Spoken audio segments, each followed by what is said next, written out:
asalaamaaleykum mbokk internet Jolof 24 maa ngi tudd Oumar Diallo di journaliste reporter d'image fas yéene waxtaan nag ak yéen mbokk internet yi tey nag suñu sujet de discussion dafa nekk ci benn point fas yéene waxtaan ci événement yi nga xamante ne Sénégal dañ koy organiser ñu siy gis ñuy accrédité ay accréditation presse di ko jox ñoo xamante ne nekkuñu ay journalistes mu créé benn polémique mais dafa mel ni ñu bëri ñemee ñu poser le débat parce que dafa nekk quelque chose boo xamante ne c'est vraiment fréquent dañ koy faral di gis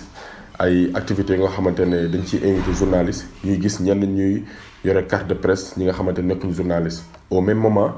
am na ñi nga xamante ne ay journalistes lañ amuñu chance bénéficier wu ci accréditation yooyu pour mën def seen liggéey convenablement récemment nag mooy inauguration stade Diamniadio bi ñu tuddee l'ancien président de la République monsieur Abdoulaye Wade ñu gis ay influenceurs yi nga xamante ne yor nañ carte de presse bi di circuler comme ni ñu ko bëggee ci biir stade bi.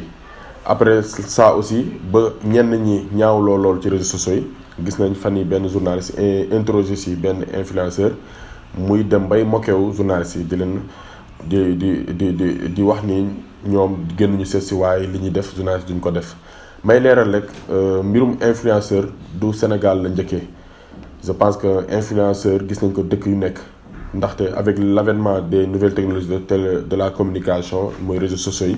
gis nañ ay nit ñoo xamante ne am nañ ay communauté ci réseaux sociaux yi ay plateformes di xamante ne dañuy jaay seen service ay ñoo xamante ne bëgg nañ visibilité. je pense que il faut que dès à présent ñu def la différence entre le journaliste ak l'influenceur. qui est journaliste c'est quelqu'un boo xamante ne génn na ci école def na formation mu nekk benn métier bi nga xamante ne comme tout autre métier ku bëgg a nekk médecin da ngay def formation nekk docteur ku bëgg a nekk leneen da ngay jaar ci école wala nga nekk ouvrier nga jàng métier boobu na ba mën ko di ko exercer. donc tey comme journaliste yeneen métiers yi c'est un métier koo xamante dañ koy jàng néew ma nag nekk forcément da ngay génn ci école journalisme pour mën exercer métier bi gis nañ fi ñoo xamante ne c'est des journalistes autodidactes ñi nga xamante ne dañoo jàng formation bi sur le terrain am ci xam-xam di ko exercer. là c'est pas le problème mais bu ñu gisee ni actuellement buñ ko seetloo am na ñu bëri ñu ngi jouer rôle journaliste te nekkuñu ay journalistes ay influenceurs lañ. je pense que wax naa ko ci njëlbeen influenceur fii la mujjee am Sénégal dëkk boo dem am na ay influenceurs mais je pense que ñoom aussi war nañ xam seen liggéey lan la te bu ñu amee organiser ak activité lu mel ni bi passé inauguration ak yeneen activités yoo xamante ne Sénégal lañ koy organiser. je pense war nañ mën a différencier le journaliste ak l'influenceur bu ñu demee bay génnee ay carte presse jagleel ko journaliste yi war nañ mën a génnee neneen wala ñu xam ni ñu koy organiser ñi nga xam ne ñuy organiser activité yooyu ñu jagleel ko influenceurs yi. et aussi bu ñu jàpp ne rek ñun ak ñoom forcément ñu war a bokk lu ñuy def parce que ñoom ce qu'ils font c'est plus la communication parce que ñoom dañuy jaay événement influenceur dafay am communauté boo xam ne dañ koy suivre moom ci ay plateformes soit les réseaux sociaux Facebook Instagram Twitter WhatsApp ak yeneen YouTube et cetera dañ koy suivre am communauté am tey kenn bu amee dara lu muy def su bëggee visibilité day dem demander leen ñu waxtaan ñoom ñu ñëw filmer foofu noonu def ci seen marketing ba loolu noonu mën a dox. bokkul ak journaliste bi nga xamante ne il est à la recherche de l'information koo xamante ne tey liggéeyam mooy bu ndaje amee wala lépp lu mën a xew lu ñooñal dëkk bi moom mu ñëw def ci liggéeyam. le journaliste xam nga tey liggéeyam ci l'information la te loolu aussi dafa am ay b.a.-ba yoo xamante dañ ko war a respecter loolu lépp tey jii nii l'influenceur ak journaliste bi bokkuñu li ñuy def donc waruñu fii interroger ay influenceurs nga xamante ne dañuy ñëw di moquew naan bon bu ñu génnee CESTI bu ñu sous-estimer loolu CESTI école la bu mag la école prestige la je pense que mooy première école bi nga xamante ne nekk na fii nekk université boo xamante ne ñi fay dem dañuy segg ñoo xamante ne c'est les meilleurs ñu dem génn foofu noonu c'est une école de prestige donc tey jii bu ñu sous-estimé loolu di leen moquer bay wax naan non bu ñu génnee CESTI ñu am nañ plateforme bokkul tey jii le journaliste n'a pas forcément besoin mu am ay communauté pour mën def liggéeyam comme li ma ko waxee donc tey influenceur il est grand temps ñu mën leen différencier ci ay manifestations yi gis nañ fi ñenn ñoo xamante ne du ma tudd tur dem nañ ba am benn aura bi nga xamante ne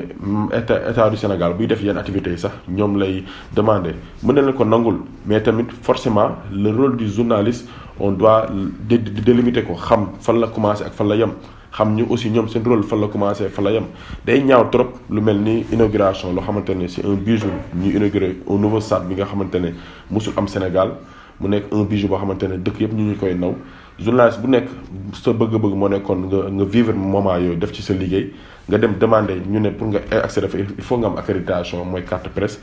ñu jox ñëpp accréditation yow joxuñu la nga gis après ça ay influenceurs yuy sol carte presse boobu noonu day mel ni ñoom dañoo xañ journaliste jox ko kii ñi nga xamante ñooy influenceur ma doon wax ci vidéo précédente rek mooy maanaam lu leen di faciliter loolu ñoom bu journaliste bi war a jug di dem par la voie normale di outil accréditation ñoom dafa am ay ñi nga xamante ne autorités yu leen koy faciliter je pense que il est temps ñu bàyyi loolu noonu tey jii ñu ngi naan une nouvelle carte nationale de la presse pour assainir le milieu c'est important le correct est là pour xool ñi def seen liggéey ak ñi nga xamante ne defuñu ko correctement ñu am ay daan ñu leen teg mais par contre aussi war nañu xoolaat aussi ñi nga xamante ne dañ ñoo fekk si wala ñi nga xamante dañ ñoo rax te ñoo nekkuñu ay journalistes et de plus en plus ñu leen di may doole. Je pense que tey Sénégal bokk na ci pays yi mujjee gis lu mel ni influenceur am na ci dëkk bu nekk mais si tu vas la sous-région lu mel ni ay Nigéria yu mel ni dëkk yooyu nga xamante ne influenceurs yi dox nañ fa lool ñoom ils sont plus dans le marketing la communication bu hôtel ubbee ñu defal ko communication bu ay restaurant lépp loo xamante ne tey jii communication la soxla bëgg visibilité sur les réseaux sociaux dañ fay dem. Par contre ñoom aussi am nañ ay journalistes yi nga xamante ne quand les choses vraiment sont sérieuses ñu soxla information war a nit ñi bëgg a xam xibaar li xew foofu noonu ci journaliste la ñuy dem wala journaliste yi ñoo leen koy dégtal par le biais de comment dirais-je par le biais de la radio ou bien de la télé ou bien des sites internet. Donc il est grand temps ñu def la part des choses et que ñu xam ne influenceurs yi mën nañ def seen liggéey normalement journalistes aussi mën nañ def seen liggéey normalement mais ñoom ñaar bokkuñu ànd du neex ba influenceur ak journalisme nekk liggéey bu bokk mënul nekk. Donc daal en tant que journaliste loolu laa amoon pour wax di wax ne rek aussi bien la nouvelle convention de la presse est là, carte nationale de la presse est là, tout ça c'est pour réorganiser le milieu, assainir le milieu, mais aussi war nañ xam il y a, je dirais pas menace, mais il y a quelque chose qu'on doit éclaircir dès à présent, mooy le rôle de l'influenceur sur les événements, sur les grands événements et le rôle que le journaliste a longtemps eu sur les grands événements. ñu xam qu'il y a une grande différence entre ces deux. Donc loolu la amoon pour wax di nuyu ñëpp internautes yi suivre Jolof 24 di remercier ñëpp ñi nga xamante ne jot nañ déglu li ñuy wax di leen jox di daje beneen yoon merci beaucoup.